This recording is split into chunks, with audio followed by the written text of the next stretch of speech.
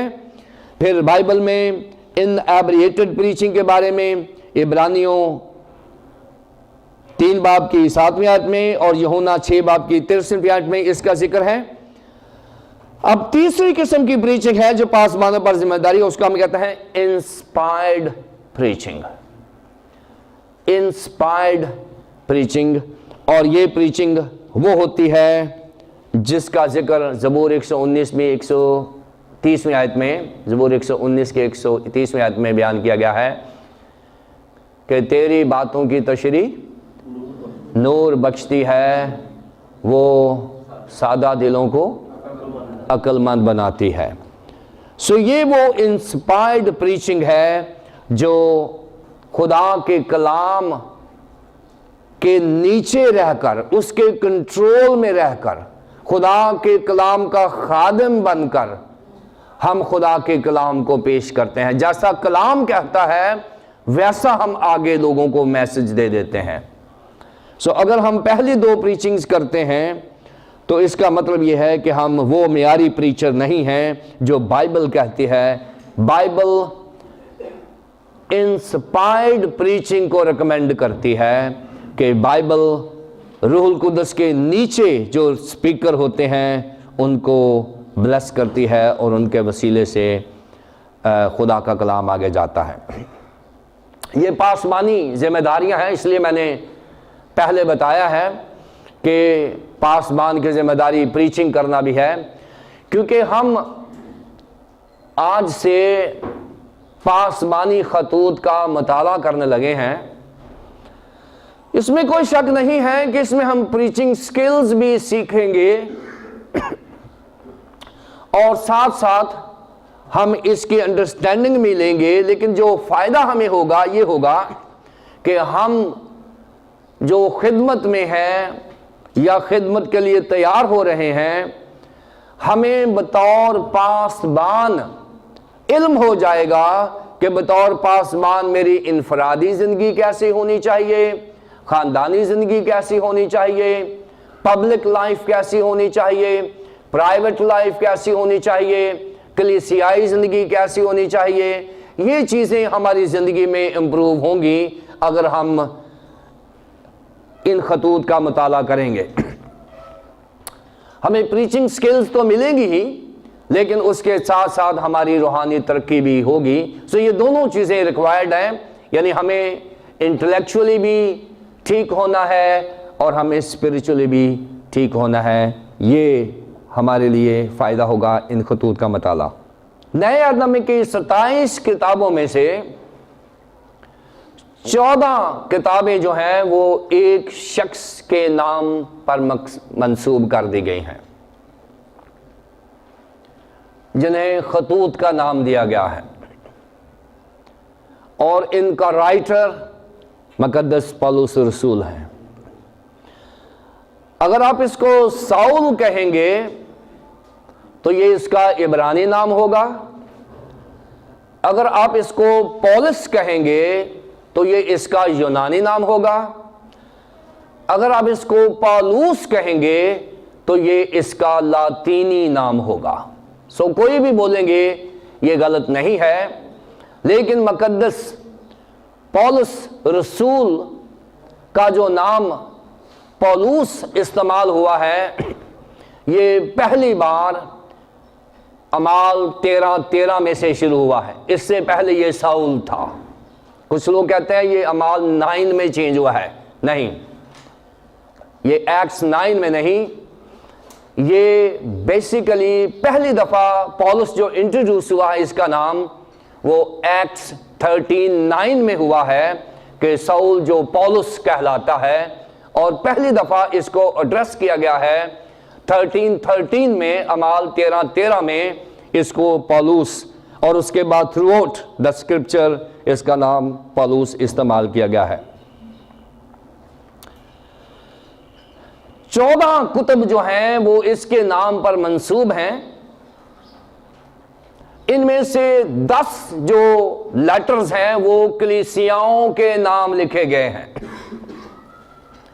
10 خطوط جو ہیں اگر عبرانیوں کے خط کو شامل کر لیا جائے تو پھر یہ 10 خطوط جو ہیں یہ مقدس پالوس کے نام سے لکھے گئے ہیں، مختلف کلیسیاؤں کو لکھے گئے ہیں۔ رومن کی کلیسیائیں ہیں، کورنتھ کی کلیسیائیں ہیں، غلطیوں کی کلیسیائیں ہیں، اس طرح سے 10 جو کلیسیائیں ہیں ان کو لکھے گئے ہیں۔ 4 خطوط جو ہیں یہ پرسنل لیٹرز ان کو کہا جاتا ہے، جو ذاتی خطوط ہیں وہ اس نے لکھے ہیں، جن میں سے پہلا تھموتھیوس، دوسرا تھموتھیوس، تیتس کے نام اور فائلمن کے نام، یہ 4 خطوط جو ہیں یہ مقدس پولس رسول نے ذاتی خطوط لکھے، ان کو پرسنل لیٹر کہا جاتا ہے۔ اور یہ پرسنل لیٹر جو ہیں ان میں سے 3 کو ایک گروپ بنا دیا گیا ہے، یعنی فائلمن کو چھوڑ کر 3 کو ایک گروپ بنا دیا گیا ہے جسے ہم پاسمانی خطوط کہتے ہیں، کیونکہ فائلمن کیونکہ پاسمان نہیں ہے، وہ ایک مسئلہ تھا انسمس کا جس کو سیٹل کرنے کے لیے مقدس پولس رسول نے قید میں سے خط لکھا فائلمن کے نام، انسمس کے ایشو کو سیٹل کرنے کے لیے، لہٰذا اس کو نکال کے جو 3 خطوط ہیں، یعنی تھموتھیوس کا پہلا خط اور پھر تھموتھیوس کا دوسرا خط اور تیتس کا جو خط ہے، یہ 3 خطوط جو ہیں یہ پاسمانی خطوط کا نام دیا گیا ہے۔ مقدس پولس رسول اپنی زمینی خدمت میں وہ 2 دفعہ انجیل کی بشارت کے لیے مقید ہوئے ہیں، یعنی جیل میں گئے ہیں۔ ان کے جیل میں جانے کی جو ایگزیکٹ تاریخیں ہیں وہ تو علم نہیں ہے، لیکن اندازہ ہمیں ضرور ہے، کیونکہ ان کی جو موت ہے وہ تقریباً 67 میں ہوئی ہے۔ مقدس پولس رسول کو نیرو بادشاہ نے بیہیڈڈ کروا دیا تھا، اس کو مروا دیا تھا۔ نیرو بادشاہ بذات خود 68 عیسوی میں، یعنی 68 AD میں اس نے خودکشی کر لی تھی۔ نیرو بادشاہ نے خودکشی کر لی تھی 68 میں، تو اس سے پہلے اس نے پولس رسول کو قتل کروا دیا تھا۔ اور خیال یہ کیا جاتا ہے کہ اگر یہ 2 سال کا عرصہ تھا تو پھر یہ 65 میں دوسری قید اس کی شروع ہوئی ہے، اور پھر بیچ میں 2 سال کا اس کو فری عرصہ ملا ہے جس میں اس نے 2 خطوط لکھے ہیں۔ پہلا خط اس نے تھموتھیوس کے نام لکھا ہے، اور یہ اس وقت لکھا ہے جو جب پہلی قید کے بعد پولس رسول کو رہا کر دیا گیا تھا، یعنی اگر پولس رسول نے 65 سے لے کر 67 تک 67 تک اگر دوسری قید گزاری ہے جس میں وہ خداوند کے پاس چلے گئے ہیں، اس سے بیچ میں اگر 2 سال نکال دیں تو 63 ہو جائے گا، تو اس کا مطلب یہ ہے کہ 61 سے 63 تک اس کی پہلی قید تصور کی جاتی ہے، یعنی 61 سے 63 تک اس کی پہلی قید ہے جس میں اس نے مختلف خطوط لکھے ہیں جو کلیسیاؤں کے نام لکھے گئے ہیں۔ اور اس کے بعد 2 سال کا جو عرصہ تھا اس میں دوبارہ ایونجلزم کیا ہے، اور اس ایونجلزم میں خاص فوکس جو رہا ہے وہ تھموتھیوس کو اور تیتس کو ٹریننگ دینے کا رہا ہے، اور اس لیے اس عرصے میں اس نے تھموتھیوس کو پہلا خط لکھا ہے اور پھر تیتس کو خط لکھا ہے، اور پھر قید میں جانے کے بعد اس نے تimotheus کو دوسرا خط لکھا ہے. یہ ترتیب ہے. پہلے اس نے تimotheus کو پہلا خط لکھا, پھر اس کے بعد تیتس کا خط آتا ہے, پھر تimotheus کا دوسرا خط آتا ہے. ترتیب کے ساتھ ایسے لکھا گیا تھا, لیکن ہماری جو نیو ٹیسٹامنٹ کینن ہے اس میں یہ ترتیب نہیں دی گئی. اس میں تimotheus کو پہلا اور دوسرا خط بیان کیا گیا ہے, اور پھر اس کے بعد تیتس کا بعد میں لکھا گیا ہے. لیکن اصل میں یہ تimotheus کا پہلا خط اور بعد میں تیتس کا خط لکھا گیا. پھر پولس رسول جیل میں گئے اور انہوں نے پھر دوسرا خط تimotheus کو لکھا تاکہ وہ اپنی آخری ہدایات جو ہے وہ ان کو دے سکے. اس طرح سے ان کی ہم تاریخیں نکالتے ہیں. اب یہ جو پاسبانی خطوط کی جو اصطلاح ہے یہ پاپولر ہو گئی تھی 1703 میں. 1703 میں D N Berdot BERDOT D N Berdot نے اس کو اسٹیبلش کیا اور استعمال کیا کہ ان تینوں خطوط کو اس نے پاسبانی خطوط کا نام دیا. پھر پال اینٹن 1726 میں اس نے ان خطوط کو پاسبانی خطوط کے نام سے پکارا ہے. اس طرح سے کیونکہ اس میں پاسبانوں کی زندگی کے بارے میں, پاسبانوں کی ذمہ داریوں کے بارے میں اور کلیسیائی نظم و ضبط کے بارے میں, یہ تین چیزوں پر فوکس ہے یہ جو خط ہے. پاسبانوں کی اپنی ذاتی زندگی کے بارے میں,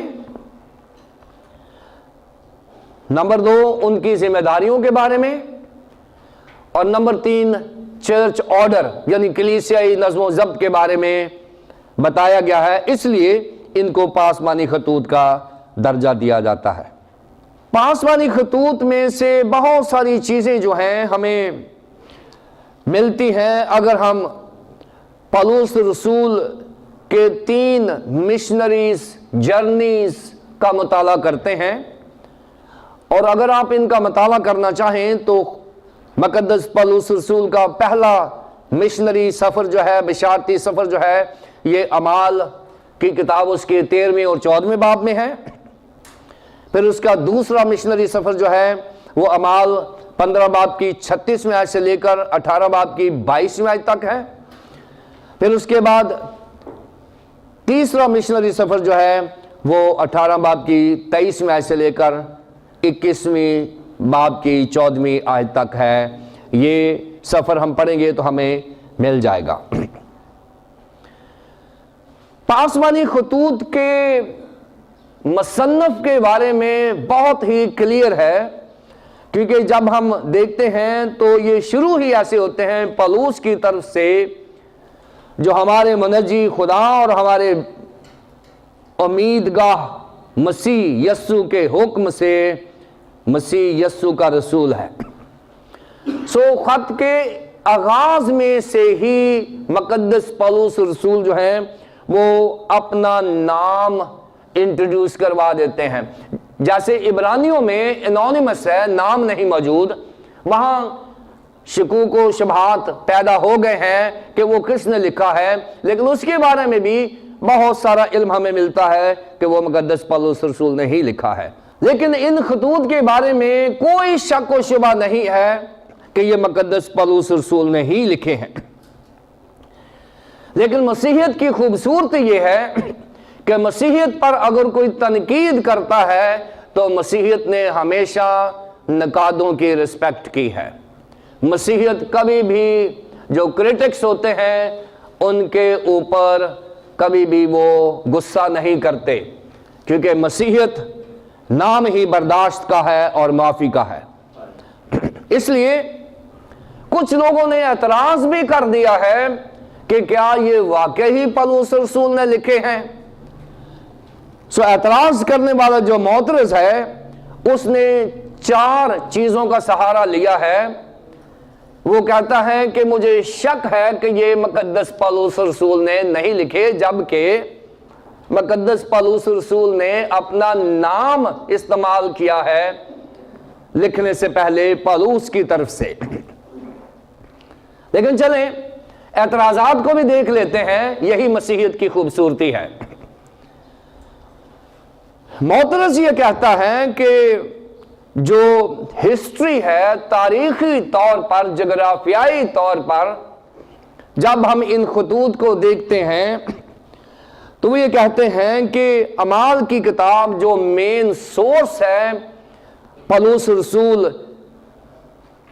کی خدمت کا، اس میں وہ کہتا ہے کہ ہمیں یہ ملتا نہیں ہے کہ تیتس کرتے میں تھا یا تیموتھیوس ایفسس میں تھا، اس قسم کی چیزیں جو اعمال میں نہیں ملتی، لیکن یہاں پر وہ کہہ رہا ہے کہ یہاں ذکر ہے کہ جب پولس نے تیتس کو خط لکھا تو وہ کرتے میں تھا، اور تیموتھیوس کو لکھا تو وہ ایفسس یعنی افسیوں میں تھا، افسس شہر میں تھا۔ اب اس کا جواب یہ ہے کیونکہ جسٹیفائی کرنا بھی مسیحی اسکالرز کی ذمہ داری ہوتی ہے، کوئی بھی اعتراض کرے، اس لیے ہم مسیحیت کے اوپر اعتراض لینے سے نہیں گھبراتے، کیونکہ ہمیں کانفیڈنس ہے، ہمیں بھروسہ ہے کہ مسیحیت کے پاس اتنا نالج ہے، اتنے ثبوت ہیں کہ ہم کسی بھی اعتراض کا بڑی آسانی سے جواب دے سکتے ہیں، لہذا ہمیں تمام اعتراضات کو ویلکم کرنا ہے۔ اب اس میں اعمال کی کتاب کا جب ہم ذکر کرتے ہیں تو مشنری سفر کے بعد خدا کا بندہ پولس رسول مقید ہوا ہے، اس کی پہلی قید ہے، اور معترض کو یہ شاید علم نہیں ہے کہ پولس رسول کی پہلی قید اور دوسری قید کے درمیان بھی 2 سال کا عرصہ تھا، جسے بشارتی عرصہ کہا جاتا ہے۔ اب اس عرصے میں مقدس پولس رسول نے ان جگہوں کو بھی وزٹ کیا ہے جن کا ذکر اعمال کی کتاب میں نہیں ہے، جن کا ذکر اگلے خطوط میں ملتا ہے، وہاں اعمال کی کتاب میں نہیں ملتا۔ چلیں، معترض نے سوال کیا ہے، ہم نے اس کا جواب دے دیا ہے، ہمیں کسی قسم کی کوئی پریشانی نہیں ہے۔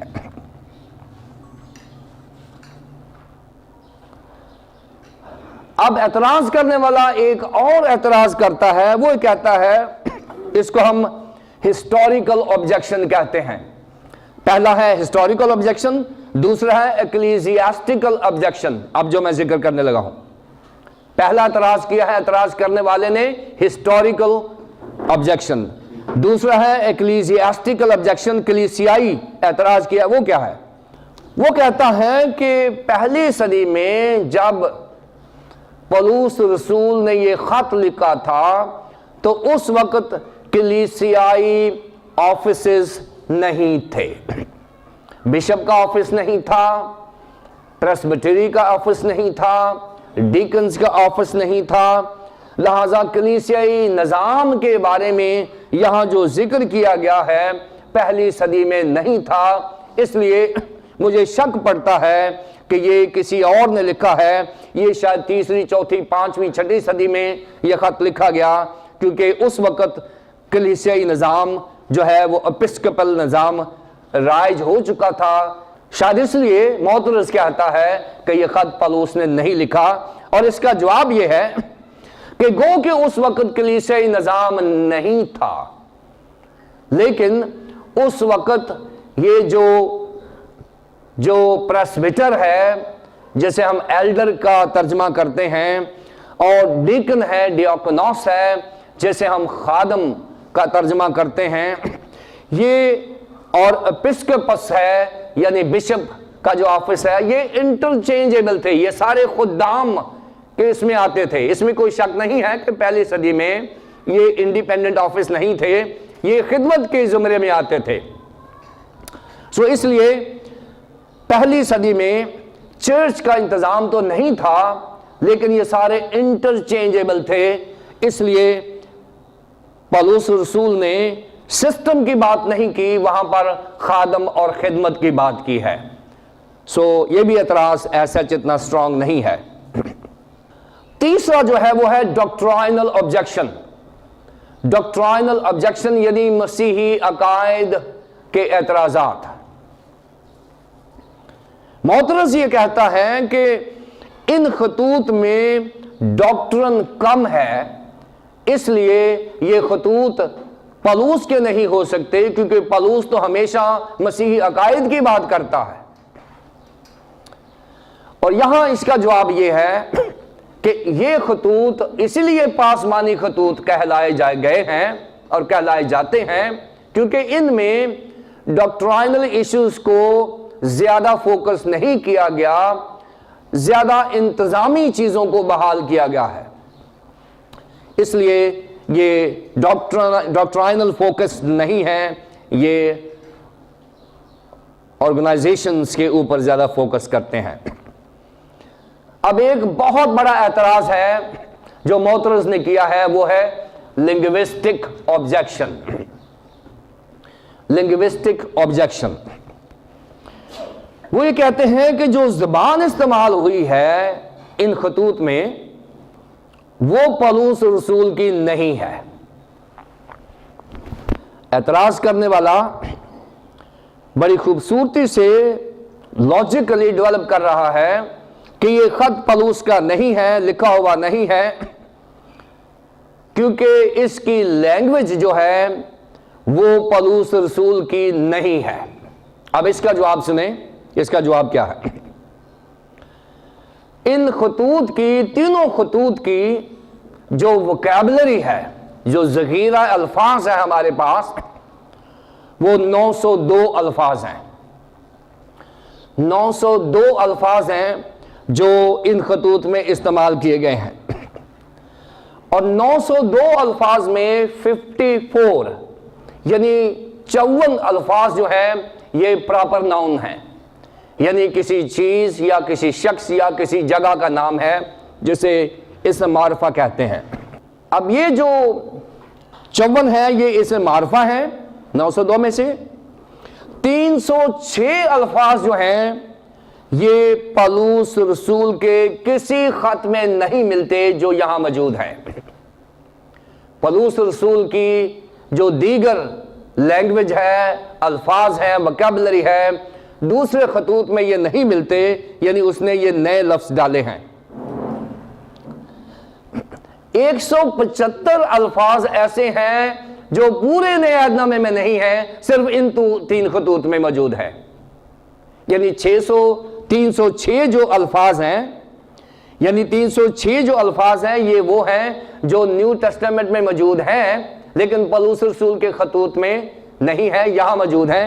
175 الفاظ ایسے ہیں جو نیو ٹیسٹامنٹ میں بھی نہیں ہیں، اور پھر آخر میں 50 اور ایسے الفاظ ہیں جو کہیں بھی نہیں ملتے سوائے ان خطوط کے۔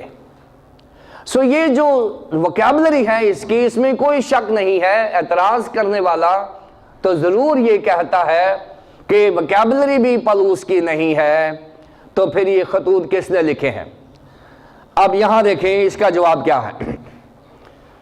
بہت سٹرونگ قسم کا آبجیکشن ہے۔ جواب اس کا یہ ہے کہ پولس رسول ہمیشہ اپنے سیکریٹری کو استعمال کیا کرتا تھا۔ خط کو لکھانے کے لیے اپنے سیکریٹری کو استعمال، اور مقدس پولس رسول کا سیکریٹری مقدس لوکا تھے، اور مقدس لوکا کی گریک لینگویج جو ہے وہ تمام گاسپل رائٹر سے بہت زیادہ کوالیفائیڈ ہے، بہت زیادہ اچھی ہے۔ مقدس لوکا کی جو یونانی زبان ہے یہ دیگر گاسپلرز سے زیادہ بہتر ہے۔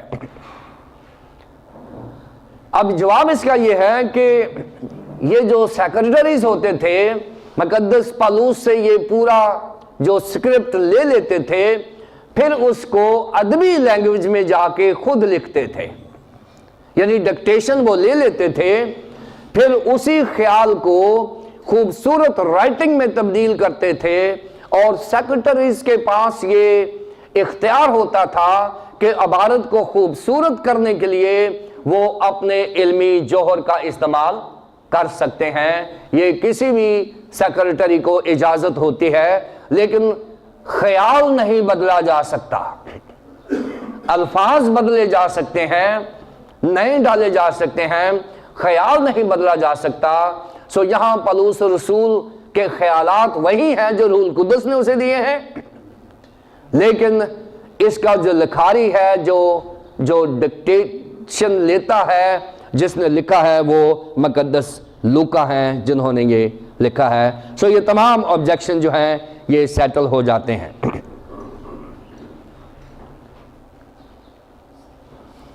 اب یہ ڈیٹ اینڈ پلیس، جگہ کہاں سے لکھے ہیں، یہ جو پہلا تیموتھیوس کا خط ہے اور تیتس کا خط ہے، یہ مقدونیہ سے لکھے گئے ہیں، میسیڈونیا سے لکھے گئے ہیں۔ مقدس پولس رسول نے 2 خطوط، بلکہ تینوں، ایک جو ہے وہ جیل سے لکھا ہے، جو تیموتھیوس کا دوسرا خط ہے وہ تو جیل سے لکھا ہے براہ راست، کیونکہ وہ ان کا آخری خط ہے ان کی زندگی کا، بلکہ لیکن میسیڈونیا یعنی مقدونیہ سے لکھے گئے ہیں، اور ڈیٹ ان کی خیال یہی کیا جاتا ہے کہ یہ 63 سے 65 تک یہ لکھے گئے ہیں، جو پہلا تیموتھیوس اور پھر اس کے بعد دوسرا تیموتھیوس چھوڑ کر تیتس کے نام جو خط ہے۔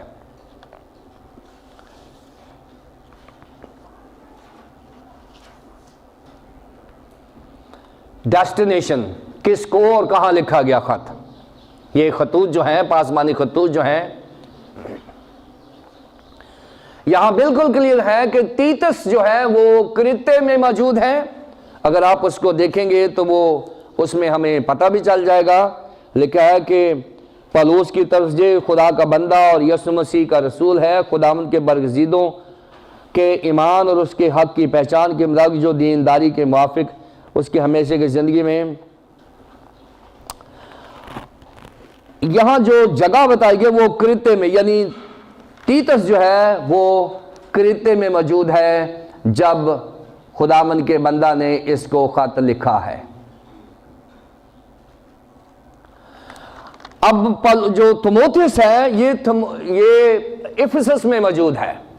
سو میقدونیہ سے کرتے میں اور افسس میں یہ خطوط جو ہیں یہ دونوں لکھے گئے ہیں، اور جب دوسرا خط لکھا گیا ہے تو اس وقت بھی پولس رسول نے افسس میں ہی اس کو خط بھیجا تھا۔ جیسے میں نے پہلے بتایا ہے کہ ان خط کا جب ہم مطالعہ کریں گے تو 3 ہمارے ذہن میں مقصد ہیں۔ نمبر 1 یہ ہے کہ پاسبان کا جو معیار ہے وہ کیسا ہونا چاہیے، معیاری پاسبان کی تصویر یہاں بتائی گئی ہے۔ اس کے بعد پاسبان کی ذمہ داریاں کیا ہیں، نمبر 2، اور نمبر 3 میں نے بتایا ہے کہ کلیسیائی نظام کیسے چلانا ہے، یہ ان خط کے مضمون ہیں، اور اس طرح سے یہ ڈیولپ کیا جاتا ہے۔ چند چیزیں اس جلدی سے دیکھ لیتے ہیں۔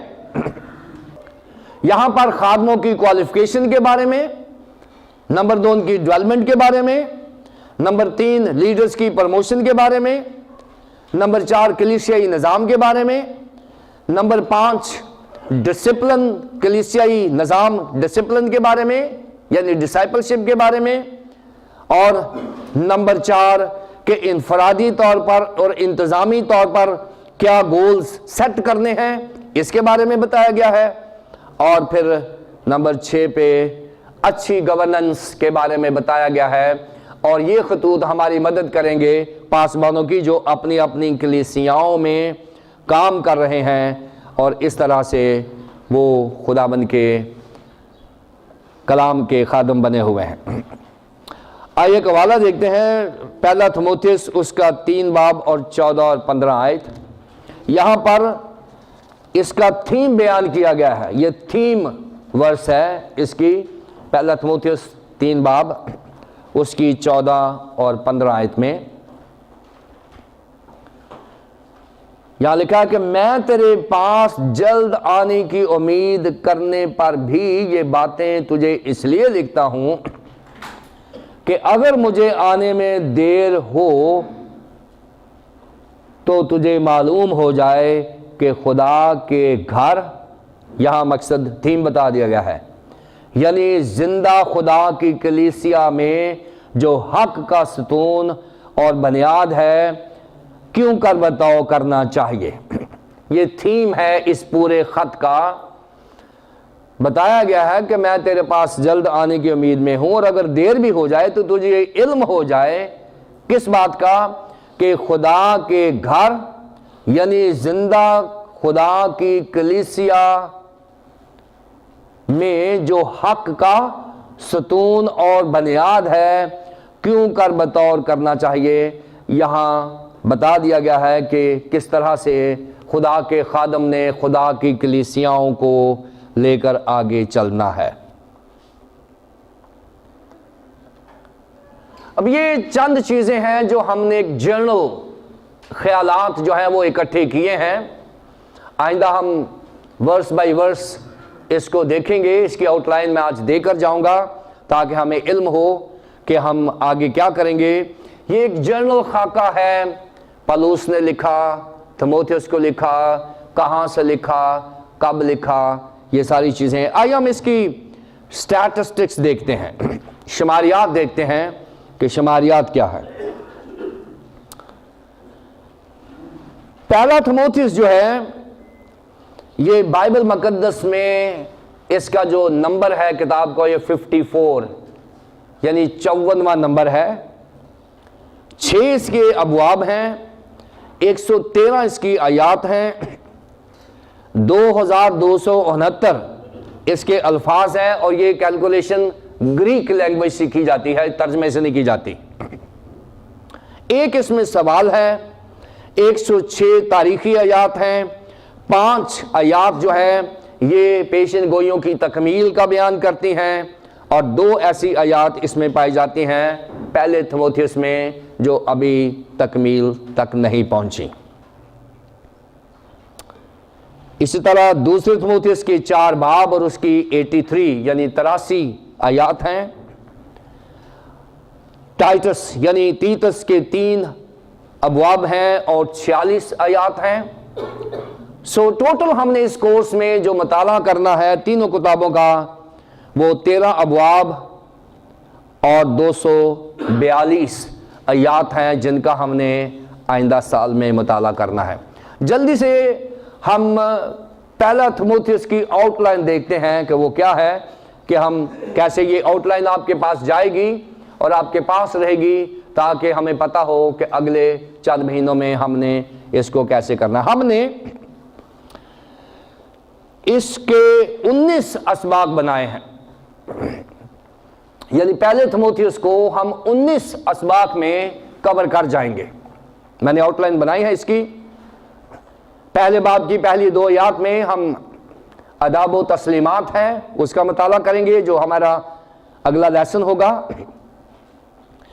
پھر اس کے بعد افسس میں تیموتھیوس کو جو کام دیا گیا ہے، ہمارا دوسرا لیسن ہوگا کہ تیموتھیوس کو جو ذمہ داری افسس میں دی گئی ہے وہ پہلے باب کی 3 سے 11 آیت تک اس کا مطالعہ کریں گے۔ پھر خداوند کی شکر گزاری کی ہے خدا کے بندے نے، پہلے باب کی 12 آیت سے لے کر 17 آیت تک۔ پھر تیموتھیوس کی ذمہ داریوں کا ذکر ہے، پہلے باب کی 18 آیت سے لے کر 20 آیت تک۔ یہ پہلا باب یہاں تمام ہوتا ہے۔ دوسرا اور تیسرا باب جو ہے اس میں جو مین فوکس ہے اس کو بتایا گیا ہے، ورشپ اور کانڈکٹس بتائے گئے ہیں، دعا کے بارے میں تعلیم دی ہے، دوسرے باب کی پہلی 7 آیات۔ مرد و حضرات اور خواتین و حضرات کی بارے میں بتایا گیا ہے، ان کے بارے میں 2 باب کی 8 سے 15 آیت تک۔ بشپ صاحبان کے بارے میں بتایا گیا ہے 3 باب کی پہلی 7 آیات۔ پھر خدام کے بارے میں بتایا گیا ہے 3 باب کی 8 سے 13 آیت تک۔ اور پھر خدا کے معیار کے مطابق زندگی بسر کرنے کا بھید، الہی بھید، تیسرے باب کی 14 سے 16 آیت تک بتایا گیا ہے۔ پھر 4 باب کو بھی ہم 3 حصوں میں تقسیم کریں گے۔ اسیٹسزم ہے، پہلی 5 آیات چوتھے باب کی، یہ جب ہم تفسیر کریں گے تو ہم بتائیں گے فالس اسیٹسزم ہے۔ پھر سپیریورٹی آف دا اسپرچل ہے، اس کے بارے میں ہم پڑھیں گے 4 باب کی 6 سے 10 آیت تک۔ پھر پاسبانوں کی جو ذمہ داریاں ہیں چوتھے باب کی 11ویں سے لے کر 16ویں تک، اور پھر 5واں اور 6واں باب ہے۔ 13واں لیسن ہوگا ہمارا the old and the younger, نوجوانوں کے بارے میں اور بزرگوں کے بارے میں تعلیم ہے 5ویں باب کی پہلی 2 آیات میں۔ پھر بیواؤں کے بارے میں تعلیم ہے 5 باب کی 30 سے لے کر 16ویں تک۔ پھر جو ایلڈرز ہیں، بزرگ ہیں، کلیسیائی بزرگ ہیں، ان کے بارے میں بتایا گیا ہے 5 باب کی 17ویں سے 25ویں تک۔ اور غلاموں کے بارے میں تعلیم دی گئی ہے 6 باب کی پہلی 2 آیات میں۔ اور پھر جو زر پرست، مادیت پرست لوگ ہیں ان کے بارے میں بتایا گیا ہے 6 باب کی 30 سے 10ویں تک۔ اور پھر مقدس پولس رسول نے تیموتھیوس کو ٹیچنگ چارج دے دیا ہے 6 باب کی 11ویں سے 16ویں تک۔ اور پھر کلوزنگ انسٹرکشنز ہیں، خط کا اختتام ہوتا ہے 6 باب کی 17ویں سے لے کر 21ویں آیت تک۔ اور نیچے سب ہیڈنگز ہیں، وہ ہم جب تفسیر کریں گے تو یہ سارا آ جائے گا۔ سو یہ ایک نٹشل میں نے دیا ہے خطوط کا۔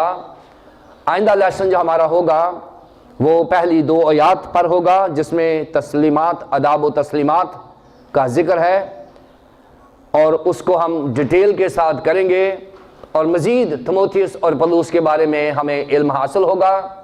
مجھے امید ہے کہ آپ یہ جو تعارفی لیکچر ہے آپ نے اس کو انجوائے کیا ہے۔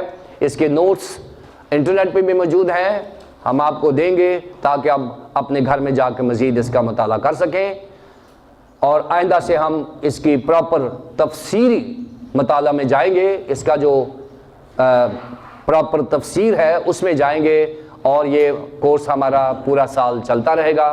آپ کی درخواست ہے کہ آپ ریگولر ہمیں جوائن کرتے رہیں، چاہے آپ آن لائن ہیں، چاہے آپ حاضری میں ہیں۔ خداوند آپ کو برکت دے، اور ان پاسبان خطوط کا مطالعہ کرنے، سمجھنے اور سمجھانے کی توفیق عطا فرمائے۔ خداوند آپ کو برکت دے، آمین۔